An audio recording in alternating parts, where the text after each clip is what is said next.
سلام الله عليكم أعزائي تلاميذ سنة ثالثة متوسط. أهلا وسهلا بكم معي من جديد. أعزائي متابعي القناة الجدد، أهلا وسهلا بكم معي إخوتي، شرفتوني ونورتوني. ما تنسوش من فضلكم دعم القناة بالضغط على زر الاشتراك وكذلك تفعيل الجرس حتى يصلكم جديد الدروس بإذن الله. نواصل أحبتي درس اليوم صفحة رقم 79. راح نشوفوا مع بعض درس l'expression du temps, les connecteurs chronologiques. يعني l'expression du temps هو التعبير عن الزمن، ولي كونيكتور كرونولوجيك هي الكلمات أو العبارات التي نستعملها في الترتيب الزمني أو يعني ترتيب الأحداث ترتيبا زمنيا. تابعوا معي. Les paysans algériens exploités par les colons français se mirent en grève. يعني الفلاحون الجزائريون المستغلون من طرف المعمرين الفرنسيين قاموا بإضراب. À la fin de la première journée, vers 5 heures de l'après-midi, une grande assemblée se tint en bordure de la route nationale. Plus de 500 فلاح étaient présents.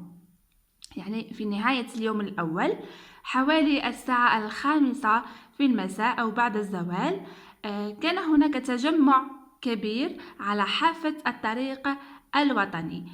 أكثر من 500 فلاح كانوا حاضرين.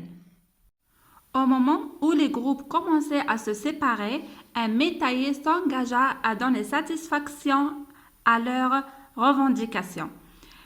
في الوقت أو في وقت أين بدأت المجموعات، يعني مجموعات الفلاحين في التفرق أو في التفرقة، كان هناك مزارع يعني بدأ في إبداء يعني الموافقة لتلبية مطالبهم. Le lendemain matin, 2 délégations de travailleurs de la ville vinrent les saluer et les assurer de leur solidarité.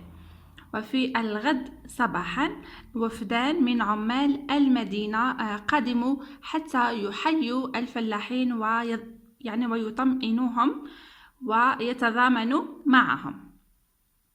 Après 3 jours, à Hanaya seulement, ils étaient un millier qui avaient suspendu tout travail.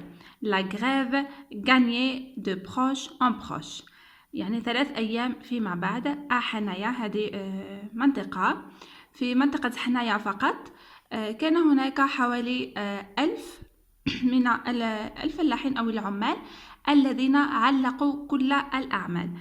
الإضراب بدأ ينجح يعني خطوة بخطوة. محمد ديب l'incendie 1954 édition point.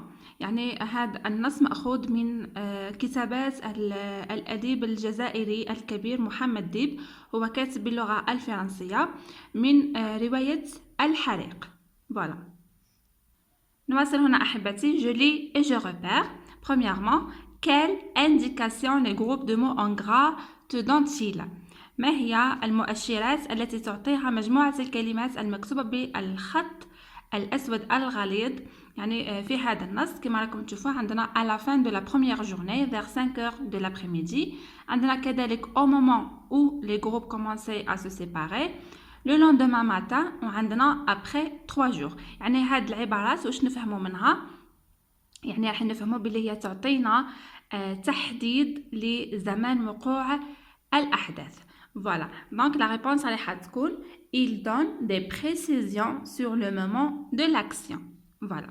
Deuxièmement, quelle question peux-tu poser après le verbe pour obtenir comme réponse les groupes de mots en gras؟ ما هو السؤال الذي يمكن أن تطرحه بعد الفعل حتى تتحصل على إجابة تحتوي على هذا النوع من العبارات، يعني العبارات التي تدل على الزمان. كما شفنا أحبتي، يعني السؤال اللي يتعلق بالزمان هو quand، يعني متى. voilà. donc après le verbe on pose la question quand حتى نتحصلوا على هذا النوع من الأجوبة التي تتعلق بالزمان. J'analyse. Premièrement, relève du texte la phrase complexe qui exprime l'idée de temps. استخرج من النص الجملة المركبة التي تعبر عن الزمن. هنا لاحظوا معايا أحبتي، عندنا الجملة المركبة هي au moment où les groupes commençaient à se séparer, un métayer s'engagea à donner satisfaction à leurs revendications. Voilà, هذه هي الجملة المركبة لأنه راكم تلاحظوا هي تتكون من جزئين، يعني ما نقدرش نفرقوهم على بعضهم لأنه المعنى رايح يختل.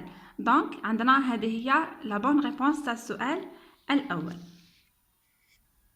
Deuxièmement, l'action de la proposition principale se déroule-t-elle avant, après ou en même temps que l'action de la proposition subordonnée de temps؟ يعني في هذه الجملة، يعني هذه الجملة المركبة كما راكم تشوفوا معايا عندنا حدثين، يعني دو زاكسيون. لاكسيون الاولى وين بداو المجموعات يتفرقوا، ولاكسيون الثانيه يعني عندما تدخل المزارع وابدا يعني قبوله لتلبيه مطالب الفلاحين. دونك لاحظنا هاد لي دو زاكسيون راهم وقعوا في نفس الوقت، يعني عندما كي تشوفوا لهنا او مومون يعني في نفس الوقت اين بدات المجموعات في التفرق، جاء يعني والمزارع يعني في نفس هذاك الوقت بعد المزارع ابدا يعني رغبته في تلبيه مطالبهم. دونك هاد لي دو زاكسيون، هذه هي لاكسيون لا بروميير اكسيون اي لا دوزيام اكسيون عفوا وقعوا في نفس الوقت. Donc الإجابة هي elle se déroule en même temps que la subordonnée de temps، يعني هما وقعوا في نفس الوقت. Troisièmement, par quel connecteur la proposition de temps est-elle introduite؟ بأي مفردة أو بأي عبارة يعني عبارة زمن يعني قدمنا هاد الجملة كما راكم تشوفوا معايا. عندنا هنايا عندنا au moment. فوالا هذه هي يعني العبارة اللي استعملناها للتعبير عن الزمن. La réponse رايحة تكون elle est introduite par le connecteur au moment où. Voilà. Quatrièmement, propose d'autres connecteurs équivalents. اقترح عبارات أخرى يعني عندها نفس المعنى.